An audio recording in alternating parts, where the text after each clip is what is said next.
listeners. Welcome back to another episode of Impacting the Classroom, the podcast that talks about big topics in education.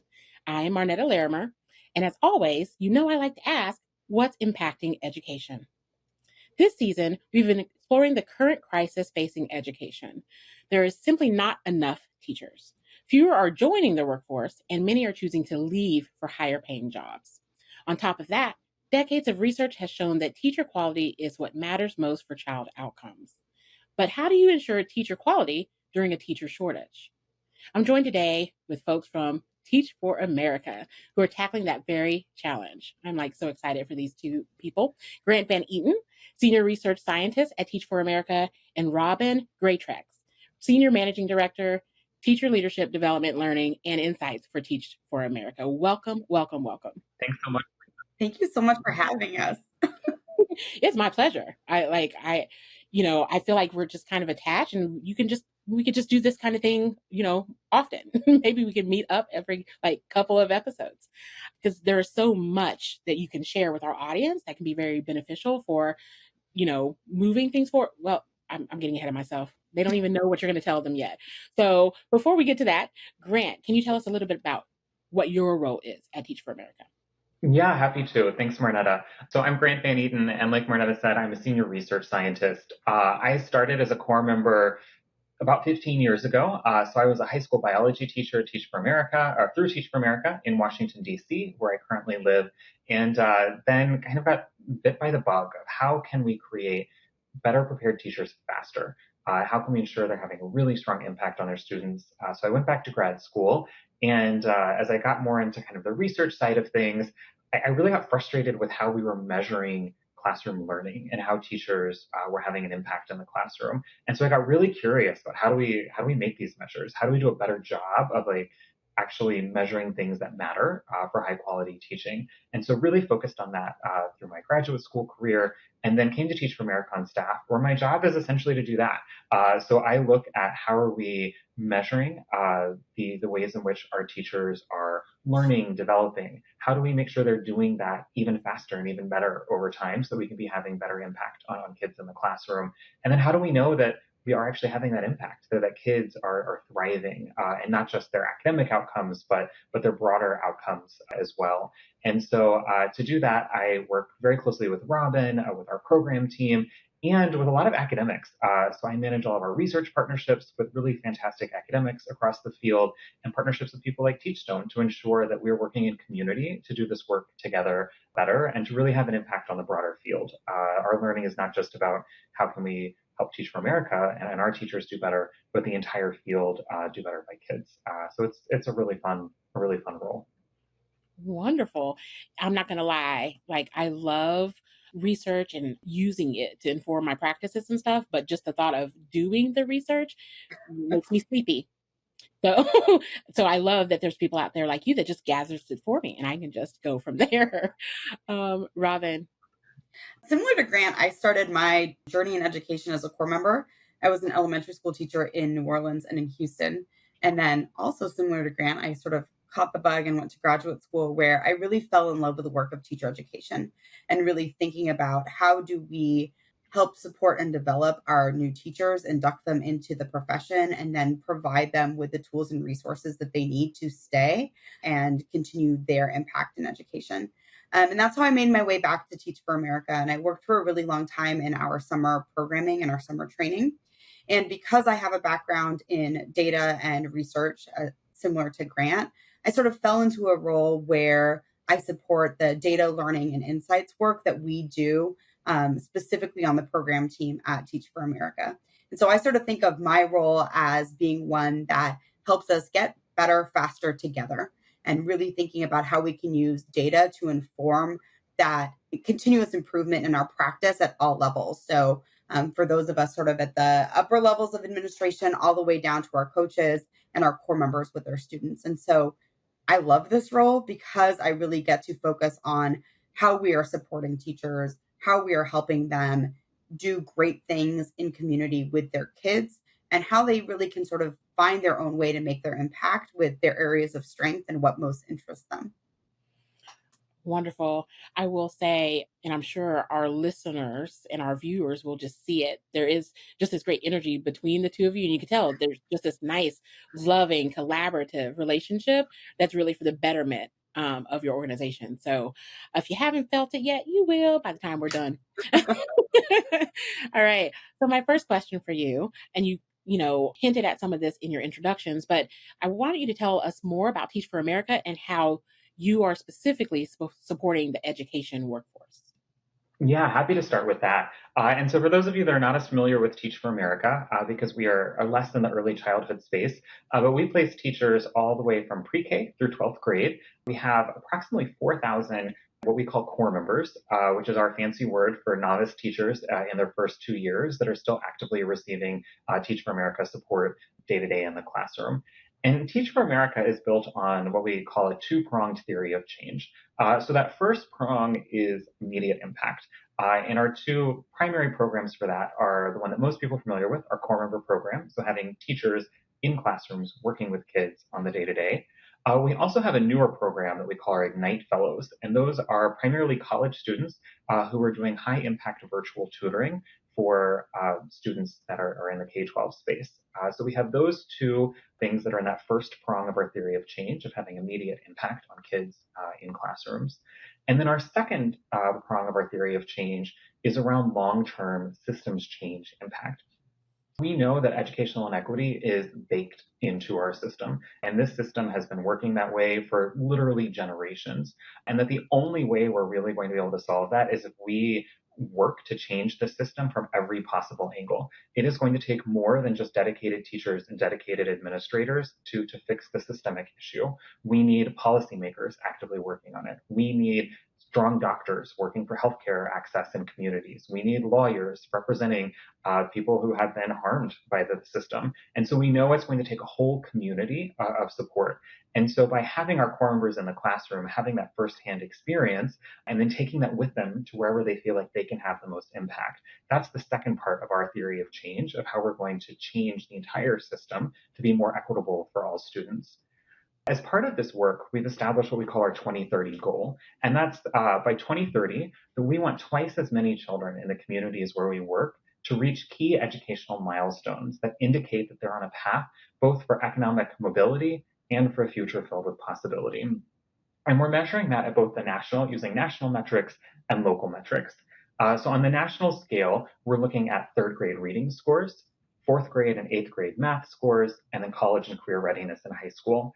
Those are really research-backed critical points in students' development that we know if they're doing well at those moments, they are on a trajectory to really have long-term impact in their educational career.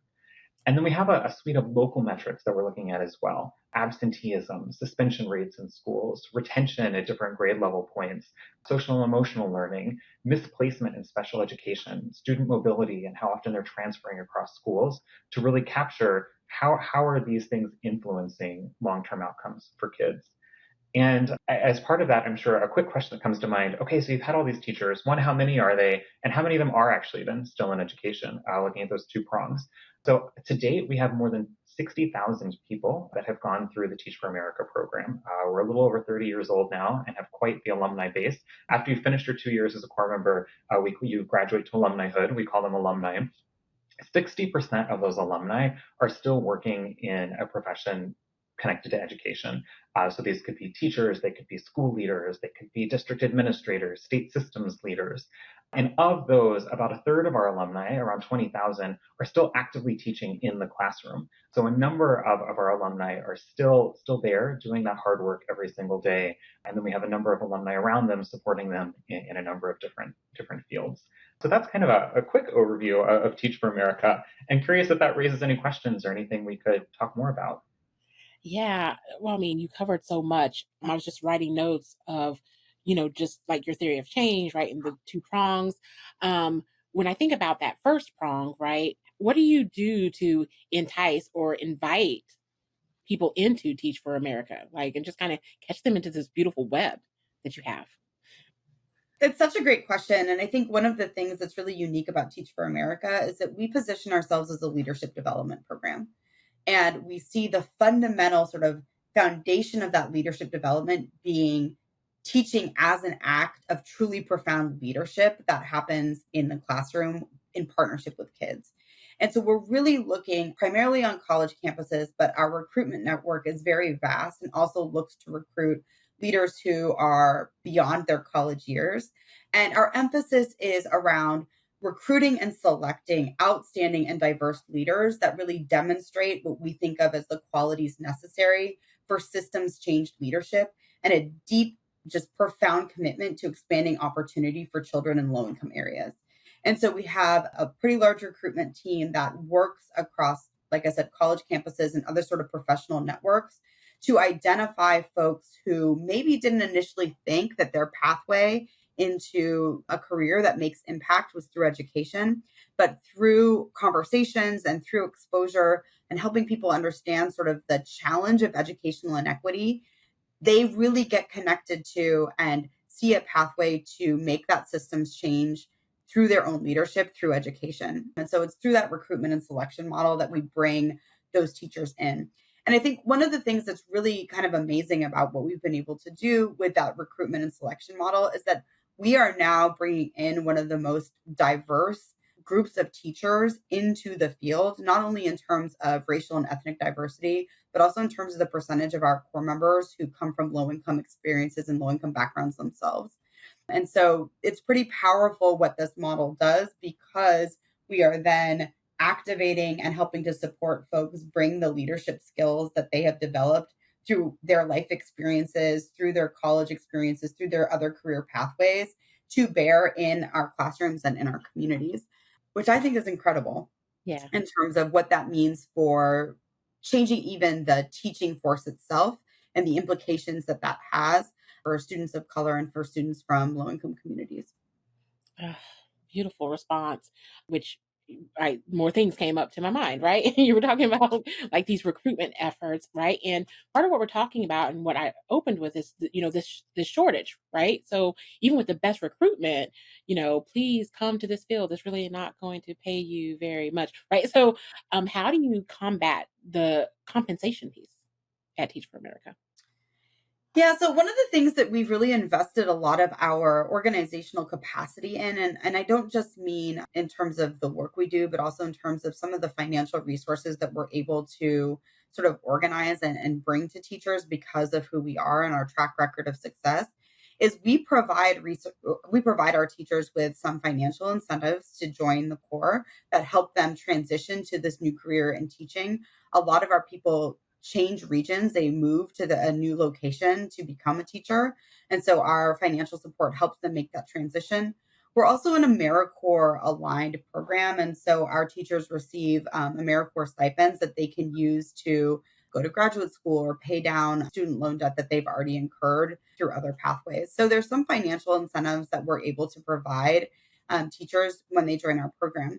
But beyond that, one of the value adds that we're selling our teachers and helping in the recruitment of our folks is that we provide ongoing support for them in their first 2 years that they're with us while they're core members. That support is ongoing coaching and development and also access to high quality, rigorous resources through their connection to Teach for America. And then in alumnihood, I think one of the really powerful things that we're offering people and that sort of incentivizes their connection to Teach for America is this alumni network that Grant referenced before. So not just alumni in education, but beyond that. And we have some specific programs and fellowships that are accessible to our alumni. And that helps provide especially additional support in education for folks that stay in that field. So support in becoming school leaders or instructional coaches or support in improving their practice in the classroom as well. So you really just kind of Yeah. take them under your wing, right? Like, it's just like trust in me, right? And we will take care of you, right? Yeah, and Marnetta, while we're doing so much for our core members and kind of that alumni network, the broader stuff that Robin talks about, I think we're also doing a lot, well, I don't think, I know that we're doing a lot of advocacy work too around those systemic fixes to uplift the entire profession. So we've been talking a lot about how do we incentivize more affordable teacher housing, especially in communities that have very high costs of living, but teacher salaries have not kept up with that. We've also been doing a lot of advocacy work around reducing teacher student loan debt and how we can make that more affordable from a cost of living perspective, and ensuring that there's higher pay for teachers in areas that are traditionally under-resourced, and especially early on in their career, like you said, to make it more attractive to join that profession and to put in the time and effort and energy. I'm sure there are a lot of teachers on this call, and we all know how those first few years are, and how little time there is, and the number of side hustles a lot of teachers have to do in order to try to make ends meet while also trying to do the best that they can for their kids every single day. So while we are investing a lot of resources in our teachers, we know that it's a much bigger systemic issue, and we're really working hard to advocate for systemic fixes as well. Yeah, because when you think about, Maslow, right? Right. That hierarchy of needs, right? You're taking care of those foundational, those base needs so they can really focus on the things that really matter and that are really going to elevate their lives and the lives of the people, the students that they touch. So wonderful. Wonderful. That was really helpful context. I appreciate that background on TFA. So, what kind of work is Teach for America doing to ensure teacher quality, right? We talked about how we're bringing them in and how we support them. So, let's talk about teacher quality and what that looks like at Teach for America. Let's break it into two places, right? Let's talk about coaching and PD first. Yeah. So our coaching model really starts at right away when people are admitted and they start their journey with us in the summer. And of course, that rests on this foundation I referenced earlier about our recruitment and selection model. So we have a really rigorous process by which we are recruiting and selecting people that we think have the foundational skills and orientation that will make them quality teacher leaders in the classroom. And so when they first come to us, they undergo a pre-service training program over the summer that's research tested and really prepares to support them to enter their first day of school and enter their classroom, and focuses on sort of four key things: helping teachers understand the classroom conditions to support rigorous student outcomes and how to create those classroom conditions in partnership with their kids, content-specific support and pedagogy and lesson preparation, anti-racist teacher leadership, and then also a practicum teaching experience in summer school that all of our core members undergo as part of their summer training. From there, they continue to receive coaching support from us for their entire 2 years that they're with us as core members. And that coach really serves as a connector that helps the core member make meaning of their practice, think about their areas of strength and their areas of development, think about where they should focus their efforts to improve their practice and improve their outcomes with kids, and then help them get connected to rigorous aligned resources in their broader ecosystem of support. Some of those are resources that are provided by Teach for America, and some of that is helping them really think through how to make the best use of the resources that are available to them in their community where they're teaching, with their certification partner, with their district and whatever supports their district may or may not provide. And so we're really trying to help core members make sense of and access the best supports that are available to them in alignment with the places where they want to improve their practice. Teach for America specifically provides core members access to a whole host of virtual and online resources. And we also provide them access to one-on-one rigorous instructional coaching experts that are aligned to their grade and or content area through a partnership with an organization called Better Lesson. And so that support continues for core members through the 2 years. And we're really working on putting some emphasis on consistency of that support. So core members are really working with the same coach through their experience so that they're really building a strong relationship, building a foundation with that person who can provide that consistent support and making meaning of their own practice and thinking through what resources are best aligned to them. And we're really making a sort of a shift here to connect core members to research-backed, rigorous things that exist in the broader community of education versus trying to create everything in-house.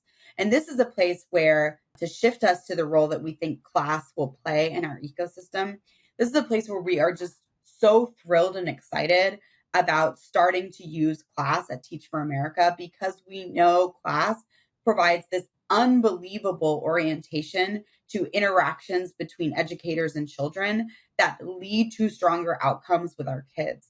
And so this is our first year of doing this. We're really excited. We are going to be observing with class for all of our pre-K through fourth grade core members this year, which will probably be about a third of our core.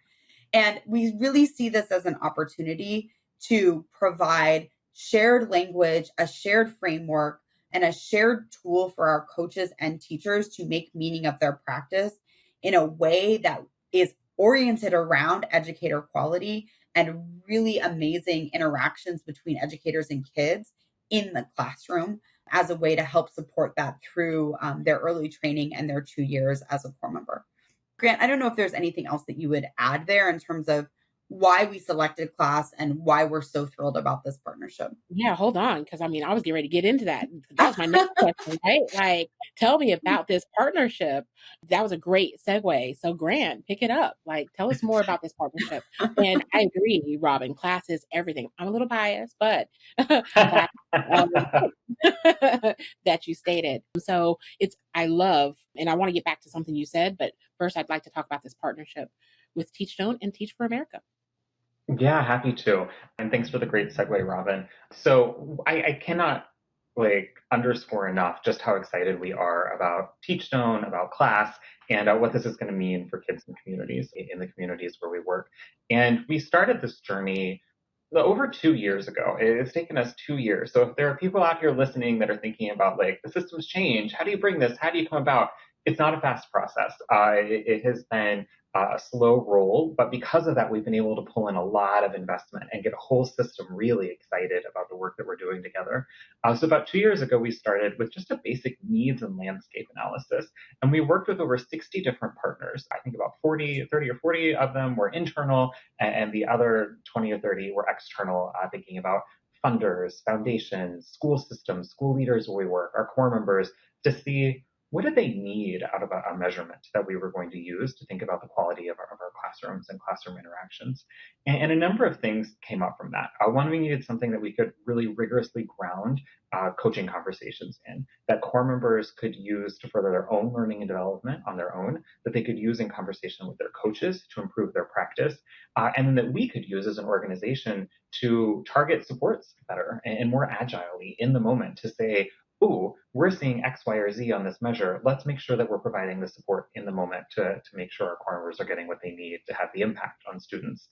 The other really important thing for us was that we needed to have a really high level of confidence that if our core members were doing better on this tool, if we were coaching them toward higher scores on whatever tool we worked with, then we knew it was going to mean better things for kids. I needed to have predictive validity for eventual student outcomes, and not just academic outcomes, but their broader SEL outcomes as well. And so kind of with this map and these criteria in place, we did a deep dive into the research literature, and we looked at a number of different tools. And time again, class came up as the most researched tool that could do precisely all of those things. It was also really important for us, if we have any former core members out there listening, we used to have a kind of our own internal metric called the TAL rubric, Teaching as Leadership rubric. And that was great. It served its purpose at the time, but it really only made sense to us. And if we tried to communicate it out to others, people were like, what is this nonsense? This thing you all made up. How do we even know it works and is real? And so it was really important to us that we had something that was broadly used in the field, that we knew had a lot of evidence behind it. And when we go to talk to external partners and researchers that we work with, they'd be like, oh yeah, I know that tool. I get it. I understand that the things you're working toward, and it's applicable across a lot of contexts, not just in the TFA context. So at that point, I think we reached out to you all and to Bridget, and had some connections through some other academics we were working with. Shout out to Julie Cohen out there. And we're able to start to explore what would this look like in the TFA context. We're a unique context. We're not a district. We don't run a whole school. We don't work with all the teachers in that school and do all of their PD. And so how could we adapt this to our context and the way our coaches work across a number of different states? That was another key criterion, was that the content neutral nature of class, that we could use it across all of our grade levels. I think it's more than 30 some odd states that we place in across the country, and have really rigorous data across all those contexts to allow a coach in California to talk to a coach in New York City, or a coach in Appalachia about strengths that they were seeing in their cohorts and how they can learn from one another. So that was really what brought us to class. And one last point before, Marnetta, I'm sure you'll push us to dive into other things.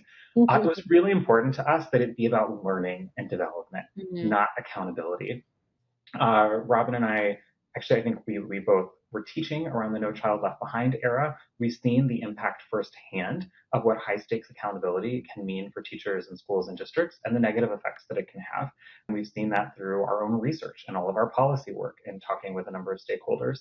And so we really wanted to be sure that as we were adapting a tool, we were doing it from the lens of how are we using this in order to help our teachers grow, in order to have stronger outcomes for their kids, not to evaluate them, not to look at their performance in the classroom, but to help them get stronger and better for their kids. So all of that really brought us to class.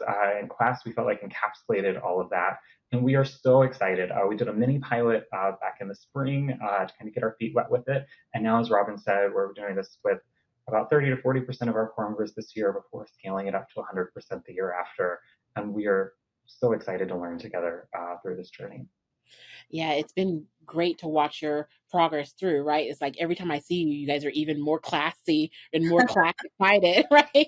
I was like, almost like a drug, but not really. But They're on the table behind me, but I have my like stay classy pin, and I actually, this is my like geek moment. So we all know reliability exam is hard. I stumbled a little on my first try and like came in guns flaring for the second. And so when I got my certified class observer card, I still keep it on my desk because it makes me so happy. I'm so proud of it. you So yes, earned we're getting very classy over here. you earned it. I've been doing this for like ever, and I still wait for mine in the mail. I'm just like, where's it at? Where's it at? So between the two of you, lots of great things that I heard, right? I was listening to the very intentional onboarding of, your teacher leaders at TFA. And then I was curious in that, when I thought about the four things you covered, right? One of them being like anti-race, racist practice, like across the four things. In that onboarding, like what's the percentage that everyone of the people who make it through, right? Is like, what does it look like for the people who look at this and like, this is just like too much? Is it very little, or is like, what does that look like? Our retention, yeah, our retention through pre-service is pretty high. Of the people who start our actual program with us, we retain about 95 to 98% of our teachers through that training program, which I think is amazing. I think It is. that's great. And I don't know what our data look like in terms of comparing what our retention for our first 2 years of teachers looks like relative to non-Teach for America teachers. But we keep a fair amount of our folks in the classroom for those 2 years. And as Grant noted, we still have about 30% of our alumni in the classroom teaching still.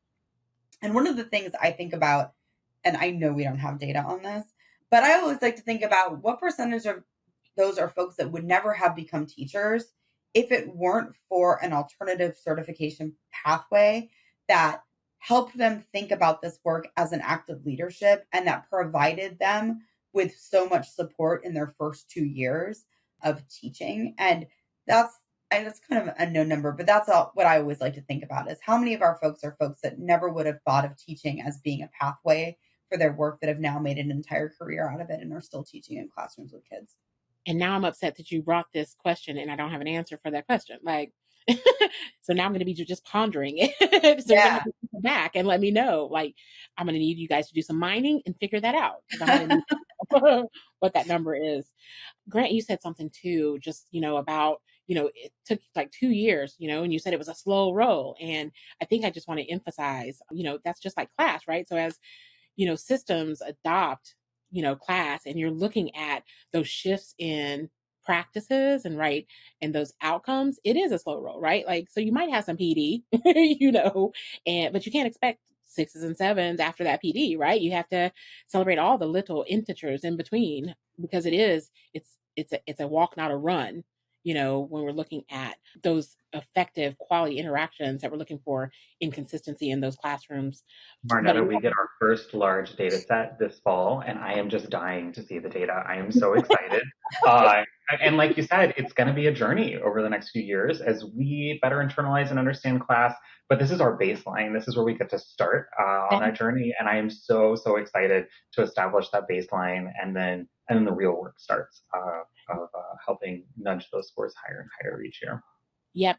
But again, I'm just going to say, and I have to, whenever I'm coaching, I just have to say, we celebrate any improvement is a big one, right? So 0.01, like we're celebrating all of it. Whole numbers are great, but yes, any movement forward is amazing. I also love that your approach and your rollout of this is very important. You said you want them to use it to get stronger. So, in using class and teachers understanding that it's not a punitive measure, not trying to catch them, not trying to, right? And looking at what it's actually intended to do, which is just to support those children and give them what they need to be successful. Yeah. Students and people in life, like that's the best too. Because when it happens to people, it makes it more challenging, and really the classroom suffers, like the students suffer, right? So I think one of the things I really love about class and the opportunity it provides around that, Marnetta, is one, we're always trying to orient to progress over perfection. Like progress, progress, progress. And we're always also trying to orient to a strengths orientation to the work we do. And one of the things I love about class is that it outlines what quality, rigorous interactions look like between educators and children that we know lead to better outcomes with kids, but it does it in a way that still allows educators to be who they are and yeah, still allows kids to be who they are.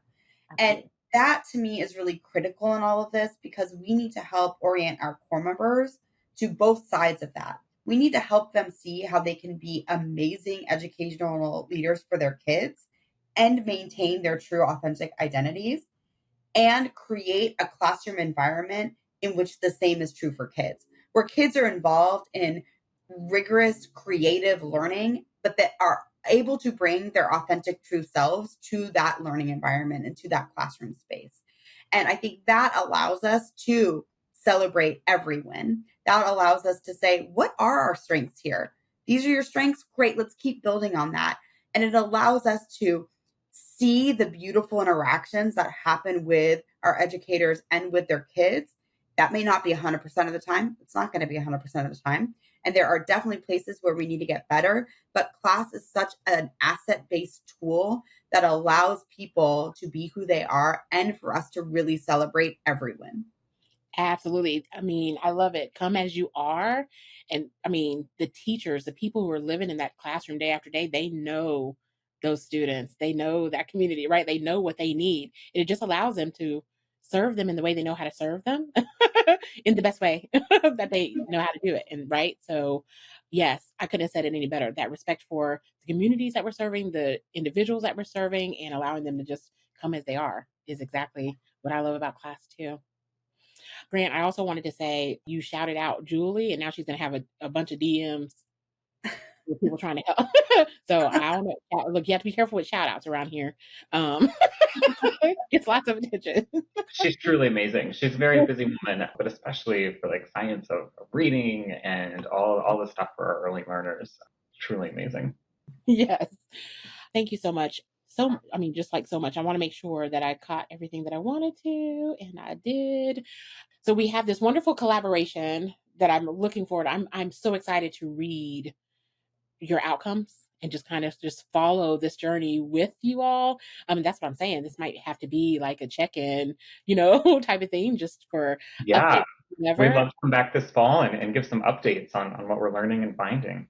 I think that would be great because as systems are adopting class, some of the questions is just how to get started. What do you do? And like you said, it is a process. So they're always looking for ways and ideas on how they could do that and implement it in the most effective way. So I think updates would be really good for our listeners. So with this partnership, well, and just in general, what kind of impact on students do you hope to see? Yeah, that's a great question, Marnetta. And one thing that's really fun about being a researcher at Teach for America is that we are constantly learning. And especially when we can do really rigorous learning, we're constantly changing. And so, as I say that, Teach for America over our 30 years is one of the most, if not the most, researched teacher preparation pathway. We have a strong set of evidence for the research nerds out there. If you're familiar with the What Works Clearinghouse from the Institute of Education Sciences at the Department of Education, we have a whole impact paper with really rigorous data from randomized control trials, from number of propensity score matching impact studies showing the positive impact of TFA core members across tons of grade levels in math and in reading achievement for kids. We're not satisfied with that. So while we do have evidence of our impact, what we really care about is constantly pushing ourselves to grow even more. And so our hope with class is that by having, as Robin mentioned earlier, a shared language that allows us to communicate and look at similar data across all of our regions across the country, we're going to be able to accelerate that and have an even greater impact on the outcomes for kids. And not just academic outcomes, but also their broader SEL outcomes. And so in addition to looking at standardized test scores, which is kind of the currency that we're all still held to in many ways, we have a partnership with Cultivate for Coaches out of the University of Chicago and Camille Farrington's team there, who are just amazing, to look at student surveys and bring student voice into the conversation. So our hope is that by combining class scores to look at the classroom interactions that are happening between teachers, and students, and also bringing in the student voice component, that we can really accelerate the impact that we're having in classrooms, grounded in really rigorous, broad evidence of what's happening in those classrooms. So much of our work to date has been based on those student achievement scores, which are just really lagged. We often don't get the data for a year, 2 years after it's happened. And so one, I can't make any changes in the moment. But two, I don't know about you, but 2 years past, I can't really remember what we did 2 years ago and what may or may not have led to any of that change. And it's such a high level, what we call in research world, like a distal measure of what happened in classrooms, that it doesn't give me a lot of granular evidence of how we did or didn't change something or what could have contributed to the changes we're seeing. So what we're really excited about with class is that across the 3 domains and the 10 dimensions, we have a much more nuanced way to look at how interactions are shifting on a number of different axes and be able to change in the moment. We can respond to them. Core members can look at their class scores and make their own changes. They can seek out their own resources in the moment if they want to. In their coaching conversations, they can work with their coaches in order to figure out what's going to turbocharge their practice and get some support. And then at the organizational level, we can deploy more systematic supports to different areas of the country based on trends we're seeing, because we know all classrooms aren't the same. All communities aren't the same. It has to be contextualized. And class is going to give us data in order to contextualize the resources and supports that we're offering based on the needs of those teachers and of that system locally. And we're really, really excited about that. I think one of the other things I'll add, and Grant spoke a lot about the academic outcomes that we want to be true for our students and sort of the research base into the impact of our program. But one of the things that we've really become, I think, I would call it more sophisticated about over the past several years is an expansive understanding of what student outcomes really matter in terms of creating a more equitable society and the role that our future and younger generations play in that work. And so it's not enough just to achieve academic outcomes with our kids. It is also critically important that we look at the sort of broader student outcomes that are also relevant to the way that our kids grow up and interact with the society as it currently exists and what a society could look like that changes and becomes more equitable. And so we really orient our teachers around a set of broader outcomes. Obviously, the academic outcomes are foundational and we need to reach those. But there are also other outcomes that go alongside that help enable those academic outcomes and lead to things beyond just success in school. So those are the development of skills to learn, lead, and thrive in our society, and also the development of equity-minded orientations and agency among our students. And this is a place where I really think that class is really aligned to interactions that help develop those things with kids. And so when I think about some of the aspects of class that help students be who they are, express their own ideas, express their own opinions, make their own choices and really authentic choices. When I think about even things as foundational as students having the opportunity to move their bodies in the way that they need to move their bodies, all of these things are bits and pieces that are connected to these broader outcomes that we are working towards with our teachers and with our students. And so there's this just beautiful, I think, synergy and alignment between this idea of interactions and what that looks like in classrooms that build not only towards the academic part, but also to these other things that we believe are just as important and also enable the academic success with our kids. Beautifully put from both of you. earlier in, like, when we first started talking, Grant, you were talking about this 2030 goal, right? Where are you right now on that goal, on that path to that goal? Marnetta, you're holding my feet to the fire here. So we know that two of our regions have met the goal, and you're going to ask me which two, and Robin can hopefully fact check me here. I know one of them is Washington, D.C., and I have to check on which one the second one is. I have an idea of what it is, but I'm worried I'm going to say it out loud, and then people are going to fact check me, and I'm going to get it wrong. And then we get emails. Essentially, we're looking at communities where this has happened. So we know that DC over the previous 10 years was able to double the success and the proficiency of their students across a number of these metrics. And we really want to learn from them. So we've worked really closely with those communities to put together case studies on what were the different factors that allowed this. We know policy is a huge part of it. We know that strong school leaders and strong quality of educator in the classroom is a huge part of it. And this is not then for TFA to go in and tell a community how to do it or how to get there, but more about being a convener in the community to say, hey, let's build a bunch of partnerships to work on this together. And so I think we look at the 2030 goal. Yes, it's something we care about and believe deeply in at Teach for America, but we see it as kind of our rallying cry to push us to be in better conversation with communities, because it's a community-based goal. It's a systems change goal.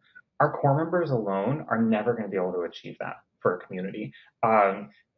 Marnetta, this is public record, so I can just say it. Like, we are 1% of the teaching force, if even that, on a given year. Teach for America alone is not going to change all of the inequity in the system.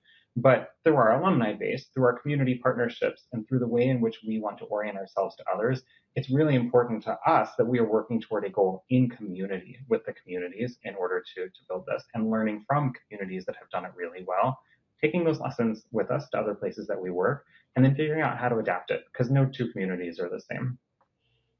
I think that there's like such a deep connection here to Marnetta, your sort of opening question here around workforce and how do we bring new teachers in? How do we keep teachers in the profession? And I think we've all experienced, regardless of what your role is in education, the reality that we ask way too much of our teachers. Mm. That so much of the inequity in our society and the challenges of that play out. And sort of the end of the line there is with our teachers, also our social workers, and these other sort of folks that are tasked with sort of picking up the pieces and supporting individuals as they experience the impact of our inequitable society, our racist society, our classist society. And so I think part of this work that we're doing here around systems change, that we're trying to train our teachers in, but then also trying to enact ourselves as an organization, is this idea that the only way we are going to get to change here is by bringing together a broad coalition around rallying points to help improve outcomes, and sort of the equity in our communities. And so that's why we have these community-based goals. That's why we are asking our regional teams to work to build those broad coalitions within their community. The regional specific goals that are also sort of a part of the 2030 goal were written in partnership with that community. So this is not something Teach for America wrote independently. And so we're really trying to play a role in bringing folks together with education as a flashpoint, but really seeing that as a broader project than just what's happening within the four walls of a classroom. Thank you so much. So, I mean, I would be remiss if I didn't ask, in this partnership with class, are you hopeful that you'll meet that goal sooner? I think so. I hope so. We used to keep calling it the 10-year goal because we started it in 2020. And then we're like, well, how do we know when the 10 years ends? And I kind of loved as a researcher that every year I essentially got another year to meet the goal. But then we realized we do actually have to put an end bound on it. So we've still got another like 6.5 years. But I feel really confident about that. And I think when we think about what is Teach for America's contribution, that we specifically control, that's our core members and our alumni. And our alumni are only as strong as the leaders that we develop as their time in the core. That's a huge input that we provide. And class is that orienting lens at which we're helping develop their leadership in the classroom. And I teaching is what I love. I like am a huge believer in the profession itself, the skill that is required, the complexity that it takes to be a really high quality teacher. And I don't think, and I think this is Teach for America's theory of action too, you can't change the system unless you understand how to do the work really well. And I think what class is going to do is give our core members a really strong grounding in the complexity of teaching, the complexity of interactions. And we joke that like we started using the class rubric on ourselves as staff members too. Like, how are my interactions with these people, and how are my interactions with those people? Like, it's not just for kids. We as adults interact with people all the time. Yes, sharing Um, is a real thing, right? I'm hoping that focus and that lens, that shared language, that shared lens will really turbocharge us because we won't be talking past each other. We will have a shared framework and a shared grounding in the type of interactions we're looking for, not only to transform classrooms, but to transform systems. So we're really excited about that and hoping that as we continue to accelerate the gains that we're seeing in classrooms, that'll translate to the broader community as well. And why Rob and I are so excited to be here is that we've got to share all that learning out too. This isn't just about Teach for America. This is a community goal, and not just local communities, but our community of our nation. And so we're excited to be here to share that. We want to share the journey as we go. We want to learn in partnership with people. So if you're hearing this and you're excited and it resonates with you, reach out to us. We'd love to think about this in partnership. So we're excited to be part of the broader class community and to learn from you all and hopefully contribute back some learning as well. I love that. And yes, class interactions, those quality interactions transcend just the classroom, right? It becomes it's a way of being. How we communicate and interact with each other is important, right? Even as coworkers, if I don't feel like you like me, it's going to be very hard for us to, have this shared common goal and move in a way that is really benefits an organization. So yes, that parallel process is important. So I'm looking forward to not only all of the people who are going to be reaching out to you. He's like, shout out, please reach out to me. But also your research paper, right? So because you mentioned that, I'm hoping that you'll give us that so that we can attach it to this and they have access to that research paper that you mentioned in our time together. I just want to thank you both, Robin and Grant, so much for sharing all the work that you're doing at Teach for America and for sharing like your processes in onboarding, retention, supporting your teacher leaders and this alumni network, right? Your collaboration with class and Teachstone also, just all the things. Thank you so much for sharing. I'll be interested in hearing back again on how your journey is going as you start this whole long-term data mining from your project. So we're definitely going to have to get you back here so we can do some updating. And Marnetta, thank you so much because you are just incredible. You support our journey in this. And every time I talk with you, I learn something new or it shifts my orientation and I get a little bit smarter at understanding the potential that class has and what it can do for us and how it's going to help us on this journey. So thank you for being such a cheerleader of us in our work and being there as such an amazing support as we continue along this little journey of ours. Well, anytime, because you have my email. I might have to even give you my number and stuff, but everybody, I didn't pay them for that. That's just genuine love right there. Just, Genuine love. Genuine love. Listeners, you can find today's episode on our website at teachstone.com/podcast. There you will find the audio and video versions, as well as full transcript of our conversation. And of course, behind great leading and teaching are powerful interactions. Let's build that culture together. You guys were great.